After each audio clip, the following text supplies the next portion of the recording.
With the elegant, sophisticated man who sat in front of me, who did not, come to that, look or talk as I had imagined a former Nazi should. But paradise?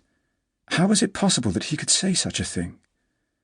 How could any intelligent person think of the Third Reich and its atrocities in such a way? Indeed, how was it possible that during the 20th century people from Germany, a cultured nation at the heart of Europe, had ever perpetrated such crimes?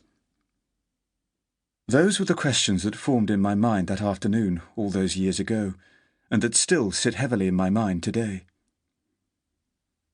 In my attempt to answer them, I was helped by two accidents of history. The first was that I set out to question former Nazis at exactly the point at which most of them had nothing to lose by speaking openly. 15 years earlier, holding down influential jobs and pillars of their communities, they would not have spoken. Today, most of them, including the charming Herr von Oven, are dead. It often took months, in some cases years, to persuade them to allow us to record an interview. We can never know exactly what tipped the balance and made an individual agree to be filmed, but in many cases they clearly felt that, nearing the end of their lives, they wanted to put on record, warts and all, their experiences of these momentous times. They also believed that the BBC would not distort their contribution. I would add that I think only the BBC would have given us the necessary support to pursue this enterprise. The research period for these projects was so long that only a public service broadcaster could have made such a commitment. The second break I had was that my interest coincided with the fall of the Berlin Wall and the opening up of Eastern Europe. And it was not just the archives that suddenly became available for research, but the people as well. I had filmed in the Soviet Union in 1989 under communism, and back then it was hard to get anyone to speak about their nation's history in anything other than propaganda slogans.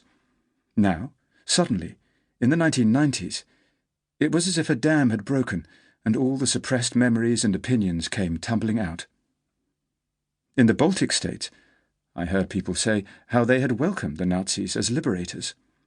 On the wild steppes of Kalmykia, I learnt first-hand about Stalin's vindictive deportations of whole ethnic communities.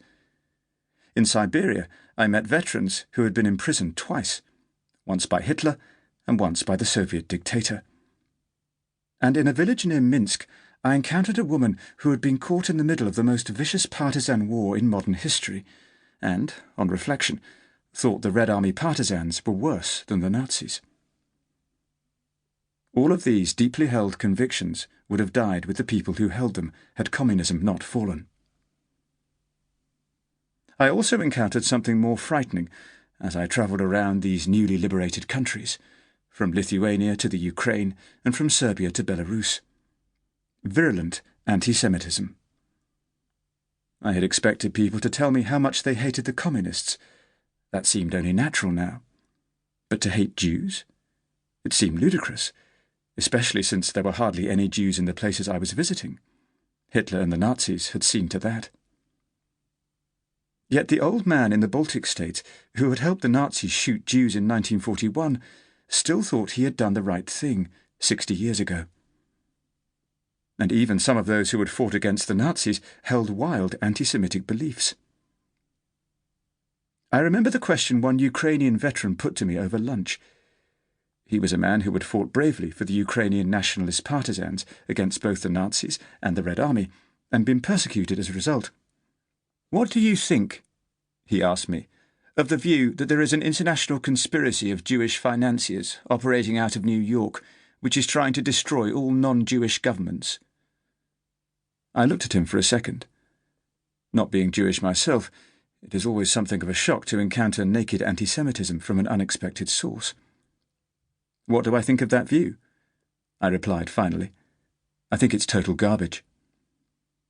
The old partisan took a sip of vodka. "Really?" he said. "That's your opinion? Interesting." What shocked me most of all was that these anti-Semitic views were not just confined to the older generation. I remember the woman at the Lithuanian Airways check-in desk who, after learning the subject of the film we were making, said, "You're interested in the Jews, are you? Well, just remember..."